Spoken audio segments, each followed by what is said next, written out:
नमस्कार, आप देख रहे हैं भोजपुरी ट्विस्ट। दोस्तों बता दें कि कल खेसारी लाल यादव जी का इंटरव्यू आया था, जिसमें वो बोले हैं कि पूरा भोजपुरी मुझे नीचे करने में लगा और अब मैं बॉलीवुड के बारे में भी कुछ बोले हैं खेसारी लाल यादव जी, जो कि आज के इस वीडियो में हम आप लोग को वो इंटरव्यू दिखाएंगे भी और क्या बोले वो सभी जानकारी विस्तार से देंगे। इसलिए आप लोग से छोटा सा रिक्वेस्ट है, इस वीडियो को शुरू से अंत तक जरूर देखिएगा। वीडियो में आगे बढ़ने से पहले अगर आप खेसारी लाल यादव को सच्चे फैन होंगे, अगर आप खेसारी लाल यादव को भोजपुरी का नंबर 1 एक्टर मानते होंगे, तो इस वीडियो को सच्चे दिल से एक लाइक जरूर कीजिएगा और साथ में खेसारी फैंस से एकजुट रहने के लिए चैनल को सब्सक्राइब जरूर कीजिएगा। दोस्तों आप लोग को मालूम होगा कि कुछ दिन पहले खेसारी लाल यादव लाइव आकर के रोने लगे थे। उसके बाद काजल राघवानी खेसारी लाल यादव के बारे में भी बात कर दी।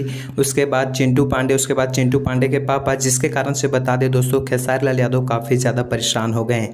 बता दें दोस्तों कल के इंटरव्यू में खेसारी लाल यादव ऐसा बोल दिए हैं कि कहीं ना कहीं लगता है कि भोजपुरी इंडस्ट्री में खेसारी लाल यादव को काफ़ी ज़्यादा टॉर्चर किया जा रहा है। जी हाँ दोस्तों, बता दें खेसारी लाल यादव का उस वीडियो का लिंक हम डिस्क्रिप्शन में दे देंगे। बता दें खेसारी लाल यादव डायरेक्ट बोले हैं कि मुझे अब भोजपुरी इंडस्ट्री के अलावा बहुत सारे नेता होता है जो कि अब मुझे नीचे करने में लगे हैं। दोस्तों डायरेक्ट कि कुछ लोग मुझे नीचे करने में लगे हैं और अब हम बॉलीवुड फिल्म भी साइन कर लिए हैं, बहुत जल्द बॉलीवुड में मेरा धमाका होगा।